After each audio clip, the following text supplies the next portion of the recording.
Bonjour à tous, bienvenue à cette capsule financière. Aujourd'hui, on aborde le sujet des dérèglements des prix qu'on a pu voir depuis le début de la pandémie. Vous savez, depuis le début, depuis mars 2020, on a pu voir en épicerie les prix aller vers le haut. Le prix de vente des animaux de compagnie qui a beaucoup monté. Matériaux de construction à la hausse, le prix des maisons qui monte, les articles de loisirs comme les vélos, les motomarines, les équipements de camping qui partent à vue très rapidement. Le prix du pétrole, lui, est allé à la baisse. Le taux d'intérêt, on les a ramenés à zéro. Pendant ce temps-là, le marché boursier éclate vers le haut. Des compagnies qui ne font pas d'argent, c'est pas grave, tout monte, on s'en fout de la qualité. Il y a le Bitcoin, on a vu le Bitcoin là, qui est très à la mode en février 2021. Bien, écoutez, en juillet 2020, le prix du Bitcoin était à 11 000. En novembre 2020, 13 800. Au 31 décembre, le prix du Bitcoin finit l'année à 29 000. Puis en février 2021, on parle d'en haut de 50 000 $. Regardons de plus près, le secteur immobilier.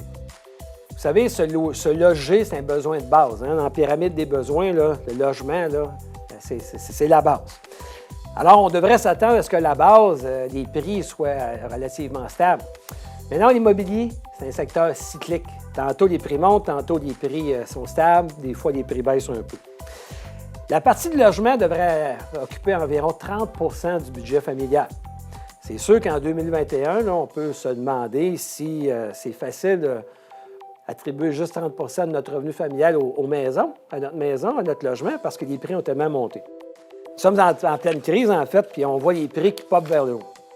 J'ai consulté un document qui est très intéressant, que vous pouvez regarder, là, qui a été produit par les publications JLR, qui produisent des textes sur l'immobilier.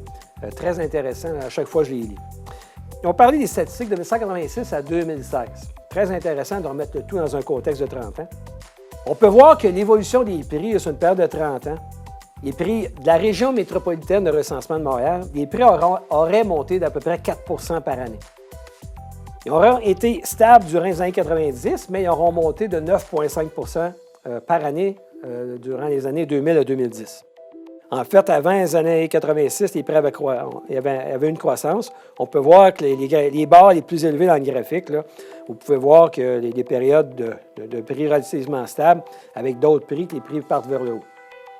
Ce qui est bien important quand on jase immobilier, c'est de jaser de taux d'intérêt. On pouvait prendre une hypothèque de 5 ans en l'an 2000, au taux de 8,75 % d'intérêt. La même hypothèque de 5 ans en 2010 était rendue à 5,89 %. Puis en 2021, les taux sont aussi bas que 1,6 %. Alors, JLR ont fait un calcul pour un exemple de mise de fonds de 20 % d'amortissement sur 25 ans. Tout ça converti en dollars de 2015 pour que ça soit comparable. Bien, une famille, la moyenne historique, là, aurait payé 1 100 $ par mois de paiement hypothécaire. Mais selon les chiffres de 2015, ça serait 1 289 $. Alors, les prix ont beaucoup monté en 30 ans, mais le prix du paiement hypothécaire n'a pas beaucoup monté. Tout ça, bien, écoutez, c'est à cause de la baisse des taux d'intérêt. Si on considère que quelqu'un achète une maison puis il paye mensuellement, bien, après la fin de son paiement, sur une période d'environ 25 à 30 ans, normalement, la moyenne historique sur 30 ans, là, les gens vont payer leur maison 2 fois. Montant d'achat plus les intérêts. Mais selon les prix de 2015, en réalité, ils payaient la maison 1,5 fois. Alors, vous voyez l'aide que la baisse des taux d'intérêt a pu donner aux ménages. Une des raisons qu'on a vu les maisons enfler aussi au cours des 30 dernières années. Or, on arrive en 2020, début de l'année 2020, on pense que les taux d'intérêt sont au plancher. Mais non. La pandémie arrive, les banques centrales décident de ramener les taux d'intérêt presque à 0 % des niveaux records.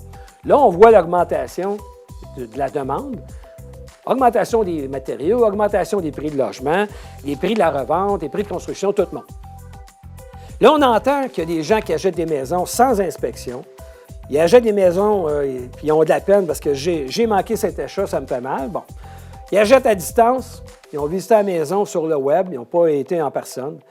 Il y a 100 acheteurs qui veulent acheter la même maison. On entend qu'il y a des prix payés. J'ai entendu 90 000 prix payés plus élevés que le prix demandé. En fait, on voit un marché qui est en grande demande dans les périphéries de Montréal, que ce soit les Laurentides, l'Estrie, À Valleyfield, le maire me disait que des plans qui ont été déposés pour construction dans les 5 prochaines années, on parle de 5 000 portes. S'il y avait 2 personnes par porte, on parle de 10 000 personnes dans une ville de 42 000 habitants. Alors, la demande explose, puis on peut penser que la baisse des taux d'intérêt a aidé. Or, en ce moment, en février 2021, les gens relativisent. Les gens disent, écoutez, Montréal va rattraper le prix de l'immobilier de Toronto puis de Vancouver. Les gens disent, mais écoutez, en Europe, il y a des gens qui payent leur maison sur 2 générations. Oups, pas l'air. Regardons en avant un petit peu. Il faut être réaliste. À un moment donné, l'élastique ne peut pas s'étirer à vie. Là. Si les prix des maisons montent et que les salaires ne montent pas autant, si les salaires montent de 2 les prix montent de 10 à long terme, ça ne fonctionne pas. Alors, en ce moment, je dis aux gens, faites attention. Si vous entendez que des spéculateurs achètent des maisons, quelqu'un qui achète une maison pour la revendre dans 6 mois, dans 1 an, avec un profit, là, ça sera mauvais signe. Pensons aux facteurs qui influencent les prix du logement et les taux d'intérêt.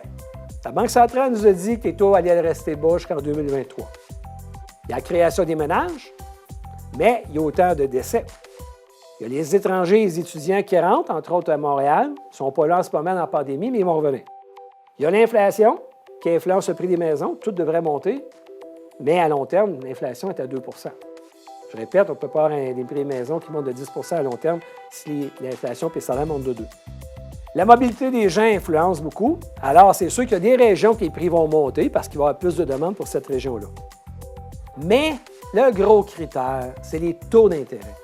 Regardez, depuis 30 ans, les gens qui ont 50 ans à peu près comme moi, là, on a vu une croissance importante des maisons, mais en réalité, on a vu aussi une baisse des taux d'intérêt. Alors, moi, je dis, en février 2021, nous sommes rendus avec une énorme dépendance aux taux d'intérêt. Le taux d'intérêt 10 ans en février 2021 est plus élevé qu'il était en août 2020. Et puis, soyez certains que en tout cas, c'est tout le temps dur de lire l'avenir, mais dans 12, 18, 24 mois, le taux d'intérêt long terme va remonter. Alors, si le taux d'intérêt montait juste de 0,5 pour quelqu'un qui a une hypothèque de 300 000 à 1,75 ça va coûter 900 de plus par année. Quelqu'un qui avait une hypothèque à 2,75 pour une hypothèque de 300 000 ça va coûter près de 2 000 de plus par année. Il y a des familles, 2 000 de plus par année, c'est quand même beaucoup. Alors, définitivement, moi, je pense que nous avons une énorme dépendance dans notre système économique actuel des pays développés au taux d'intérêt. Là, je dis aux gens, faites attention. On entend dire que l'immobilier, ça monte toujours. En réalité, moi, je me souviens très bien, quelqu'un qui avait acheté une maison en 90, en 95, le prix de la maison était moins élevé. En 2000, le prix de la maison avait retrouvé sa valeur, tout simplement, même valeur. Entre-temps, la maison avait demandé de l'énergie en tant que temps et la maison avait demandé aussi de l'énergie monétaire. Il fallait payer pour des entretiens et réparations. Je vous parle d'un autre cas vécu que j'ai vu. C'est intéressant de voir un condo au bord des pistes à Saint-Sauveur. Les premiers qui ont bâti, là, en 1980, ils se vendaient 60 000 En 90, le même condo était rendu 120 000 un double en 10 ans. Oups! 5 ans plus tard, en 95, on pouvait le racheter le même condo à 80 000 environ de dollars. 83 000 Puis là, aujourd'hui, on parle des prix qui sont dépassés les 200 000 Je vous parle d'un autre exemple que j'ai vu à Vancouver. 2 personnes qui ont acheté un gros immeuble. Là, une a acheté le haut, une a acheté le bas. Maison de 3 millions de dollars. Il y a une baisse des prix de 10 En pourcentage, 10 c'est pas gros. Mais 10 de 3 millions, c'est moins 300 000 Alors, les gens de 50 ans et plus, je reviens en disant, on a vécu les 30 dernières années, on a vu le prix de l'immobilier monter beaucoup, on a vu les taux d'intérêt baisser beaucoup. Qu'est-ce qui nous attend? Moi, je pense qu'on va assister à une hausse de taux d'intérêt. Je ne dis pas que les taux d'intérêt vont monter à 9 là. Mais en fait, on devrait, les prochaines années, voir une certaine reprise des taux d'intérêt. L'immobilier va arriver quoi? Est-ce que l'immobilier va baisser? L'immobilier va rester au même prix ou l'immobilier va avoir une petite croissance? Je vous laisse faire votre propre prévision. À la prochaine.